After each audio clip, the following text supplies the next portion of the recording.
જિગ્નેશ દાદાની તબિયત અચાનક આણંદ ખાતેની પોતાની એક કથામાં લથડી હતી અને તેઓ હોસ્પિટલે પહોંચ્યા હતા. આમ તો ઈશ્વરની કૃપા હોય એટલે એઓ સ્વસ્થ થઈ ચૂક્યા છે અને જલ્દીથી પોતે ફરીથી કથામાં પાછા પ્રવેશ મેળવી લીધો છે અને એમને તરત જ રજા પણ આપી દેવામાં આવી છે. ત્યારબાદ જેવા જ તેઓ સ્વસ્થ થાય છે અને જ્યારથી હોસ્પિટલમાંથી અમને રજા આપવામાં આવે છે ત્યારે સોશિયલ મીડિયા પર એક વિડીયો કદાચ તમે પણ જોયો હશે, જે આ વિડીયો ડિસ્પ્લે ઉપર તમે જોઈ શકો છો.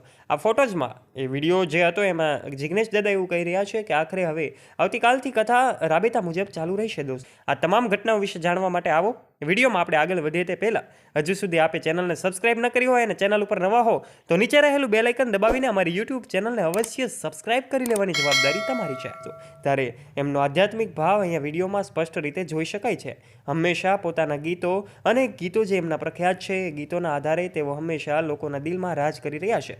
કોમેન્ટ બોક્સમાં રાધે રાધે લખવાનું ચૂકતા નહીં દોસ્તો, કારણ કે જિગ્નેશ દાદાની કથા હોય ત્યાં લોકોની જનમેદની જામી પડે છે. એવા જિગ્નેશ દાદા પોતાના પરિવાર સાથે સુરતમાં એક સરથાણા જગાતનાકા વિસ્તારમાં રહે છે અને આખરે એમનું જે ખૂબ સારું એવું આધ્યાત્મિક જીવન જીવી રહ્યા છે. ત્યારે અચાનક એમની તબિયત લથડતા સૌ લોકો અનેક સવાલો કરી રહ્યા છે કે આખરે જિગ્નેશ દાદાને શું થયું છે. તો પછી એમના ગીતો કેટલાક બધા પ્રખ્યાત છે, જેમાંથી કયું ગીત તમને ગમે છે કોમેન્ટ બોક્સમાં કોમેન્ટ કરીને જરૂરથી જણાવજો. રસિયો રૂપાળો રંગ રેલિયો હોય કે પછી મેવા મળે કે ના મળે, આવા તો અનેક ગીતો એમના પ્રખ્યાત છે. તો એ ગીતોમાંથી કયું ગીત તમને સૌથી વધારે ગમે છે એ કોમેન્ટ કરવાની જવાબદારી પણ હવે તમારી બને છે દોસ્તો, કારણ કે જિગ્નેશ દાદાના આ ગીતો તમે પણ સાંભળ્યા જ છે. ત્યારે જ્યારે પણ એમની કથાઓ હોય અને જ્યાં પણ એમની કથાઓ હોય લોકોની જનમેદની જામી પડે છે. એમાં તમને બેસવાની પણ જગ્યા ન મળે એટલી જનમેદની આ જિગ્નેશ દાદાની કથામાં હોય છે. દોસ્તો, આ પાછળનું કારણ તમને પણ ખબર હશે કે જિગ્નેશ દાદા હંમેશા એમની કથાના કારણે, એવું કહેવામાં આવે તો પણ ખોટું નહીં હોય, એમના ગીતોના કારણે તેઓ લોકોના દિલ ઉપર રાજ કરે છે.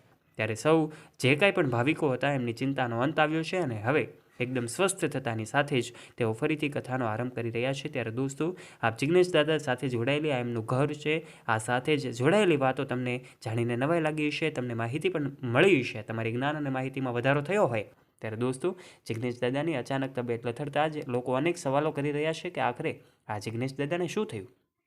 તો દોસ્તો, આજના વિડીયોમાં અમે તમને ખુલાસો કર્યો છે અને આજે જણાવ્યું છે કે આખરે જિગ્નેશ દાદાની અચાનક થોડી તબિયત લથડી હતી ને ત્યારબાદ તાત્કાલિકના ધોરણે એમને સારવાર અર્થે ખસેડાયા હતા અને સારવાર પણ થઈ હતી. ત્યારબાદ હવે તેઓ સ્વસ્થ થયા છે અને એમણે એમની જે કાંઈ પણ ધર્મપ્રેમીઓ છે, એમના જે ચાહકો છે, એમને પોતે એક વિડીયો બનાવીને મેસેજ આપ્યો હતો જેમાં જણાવ્યું હતું કે હવે તેઓ એકદમ સ્વસ્થ છે, આપ સૌને રાધે રાધે એવું પણ એમણે કહ્યું હતું. ત્યારબાદ હવે તેઓ ઘર તરફ પણ રવાના થયા હતા અને ફરીથી એમની આણંદ ખાતેની કથા જે હતી એઓ ચાલુ કરી રહ્યા હતા. તો આ વિડીયોને એક લાઇક કરી દેજો તથા આવા જ રોચક અને રસપ્રદ વિડીયોઝ માટે આ વિડીયોને તમારા દરેક ગ્રુપમાં ફ્રેન્ડ્સ સાથે શેર કરવાનું ના ભૂલતા તથા આવા જ રોચક અને રસપ્રદ વિડીયોઝ નિહાળવા માટે અત્યારે જ નીચે રહેલું બેલ આઇકન દબાવીને અમારી યુટ્યુબ ચેનલને સબસ્ક્રાઇબ કરી લેવાની જવાબદારી હવે તમારી છે.